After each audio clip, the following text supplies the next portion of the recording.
Atenas y su región, con su célebre puerto de Pireo, cuenta con 3,7 millones de habitantes.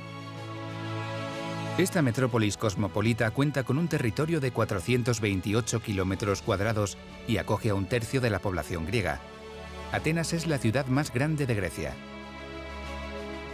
El puerto del Pireo, uno de los más importantes para el comercio internacional, es también el mayor puerto de pasajeros de Europa, con más de 8 millones de pasajeros. Atenas es uno de los mayores destinos turísticos de Europa. Al ser una de las ciudades más antiguas del mundo, nunca deja de cautivarnos. Pero ¿cómo comenzó todo? Todo comenzó en un promontorio deshabitado en Ática. Este promontorio rocoso formó un abrigo natural. Bajo este, los habitantes se refugiaban en caso de peligro. Al poco construyeron un pequeño fuerte para defenderse. Alrededor de las rocas de la Acrópolis debemos imaginar algunos grupos de población, que llamaremos grupos tribales. La población vivía de manera rudimentaria de la agricultura y la ganadería en pequeñas aldeas dispersas. En la Edad del Bronce, la zona perteneció a la civilización micénica. La seguridad seguía siendo su mayor preocupación, y la roca de la Acrópolis estaba rodeada por una muralla de 3 a 4 metros de espesor, en una superficie de 310 metros de largo y 125 metros de ancho. Aquí el rey construyó un gran palacio. Hoy no queda casi nada de este, pero podría haberse parecido al Palacio Micénico de Nosos, situado a 350 kilómetros de Atenas, en Creta. Este palacio micénico debía presentar grandes similitudes con el que desapareció en Atenas. Cabe destacar que en esta época las piedras se unían de manera aleatoria. Micenas fue la primera gran civilización del mundo griego y se caracterizaba por su arquitectura fortificada, en particular por estos enormes muros con los que se construían los palacios, los ciclópeos. Los muros y las columnas se pintaron con colores vivos. La decoración y el color eran importantísimos. Los murales representaban escenas de guerra o de caza.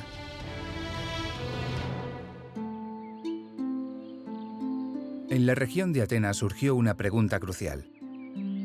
Había que resolver el problema del agua. Los primeros habitantes construyeron un pozo espectacular. Vaciaron una grieta de 34 metros de altura, construyeron altas escalas de madera y una plataforma para llegar al agua subterránea. Por desgracia, fue un desastre y esta sorprendente estructura se derrumbó sobre sus habitantes. El segundo intento salió mejor. En lugar de un pozo grande, crearon pozos de menos de 3 metros, poco profundos y más seguros. Una muralla, algunas casas, algunos pozos y algunas tumbas. Aún no tenía lo necesario para considerarse una ciudad, pero ya empezaba a establecerse. Para nosotros, la desaparición de la civilización micénica es todo un misterio, aunque se cree que fue por culpa de ciertas revueltas internas.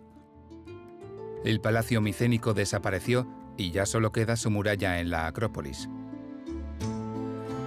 Las aldeas evolucionaron como pueblos separados fáciles de atacar. Debían unirse para conseguir mejores condiciones de vida. Este proceso tardó 600 años, pero el objetivo era claro: agruparse en una sola ciudad federada bajo las mismas leyes, deberes y cultos en común. En el año 800 a.C., Atenas existía oficialmente. Esta unión voluntaria de los habitantes iba a cambiar su destino. Es importante saber que a lo largo de la historia, las ciudades siempre han gozado de la protección de un dios. Según la mitología, había 2 dioses que codiciaban la ciudad y su territorio. Atenea, la diosa de la sabiduría y la guerra, y Poseidón, el dios del mar. El candidato se iba a elegir en la asamblea de los dioses, pero Zeus, que no quería decidir entre su hija y su hermano, se negó a votar. Las diosas votaron a favor de Atenea y superaron a los dioses por un solo voto. De este modo, Atenea se convirtió en la diosa de la ciudad, y Atenas su santuario más hermoso. En la Edad de Hierro, Atenas, ahora bajo la protección de Atenea, podía desarrollarse por fin. La Acrópolis, el promontorio sagrado que hacía de refugio natural, se convertía en el centro del desarrollo.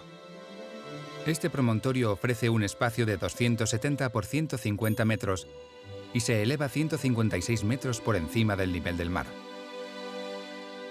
Todo empezó con lo sagrado, con la construcción de un santuario dedicado a Atenea que constaba de un altar, un templo y una estatua.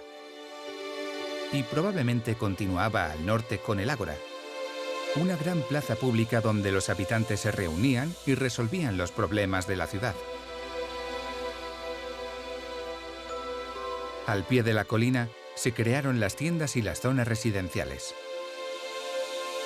La antigua Atenas era muy pequeña en comparación a la metrópolis moderna. Ocupaba una superficie de 2 kilómetros de este a oeste y algo menos de norte a sur. Solo unos pocos podían vivir en esta zona sagrada, probablemente la élite si observamos las tumbas encontradas en la Acrópolis. Aunque no tenemos cifras reales, no sería extraño que al principio solo hubiera unos miles de habitantes, por lo que no había extranjeros y pocos esclavos. Cuando el hierro llegó a la ciudad, se empezaron a fabricar hachas y herramientas metálicas que permitían a los agricultores producir y ganar más. La sociedad ateniense seguía dependiendo de la agricultura. La gobernaban los aristócratas, los terratenientes más ricos.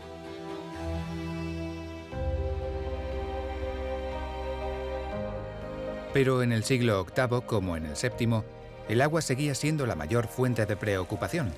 ¿Por qué? La población había crecido, así como sus necesidades.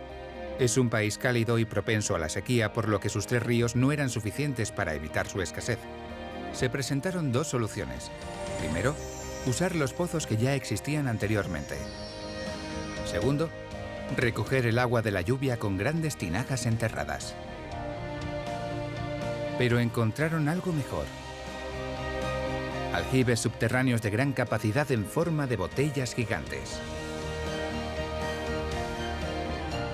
Tenían una abertura en el suelo de menos de 1 metro, a una profundidad de 2 metros y que se ensanchaban a los 3 o 4 metros. Pero los habitantes no se detuvieron ahí. Pensaron en un sistema para conectar varios aljibes por una galería.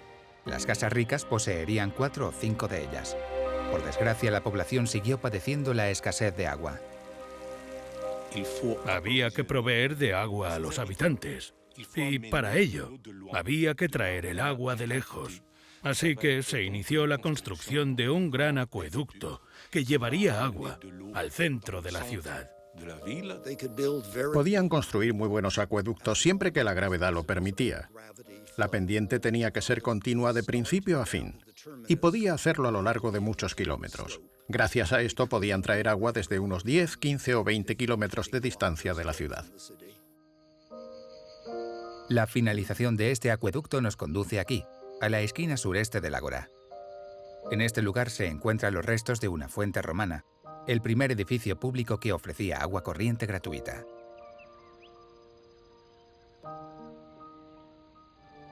La Fuente de las 9 Bocas es la primera fuente pública del mundo occidental. La fuente era un edificio rectangular de 120 metros cuadrados que se componía de una habitación principal sostenida por 3 columnas dóricas, al lado de 2 pequeñas habitaciones. El agua se vertía en la fuente a través de 9 aberturas con cabeza de león.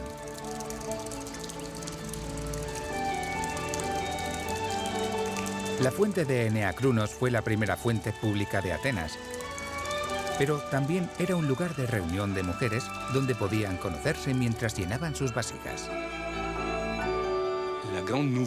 La construcción de esta fuente fue una gran novedad en la antigüedad, ya que traía agua de las montañas al centro de Atenas.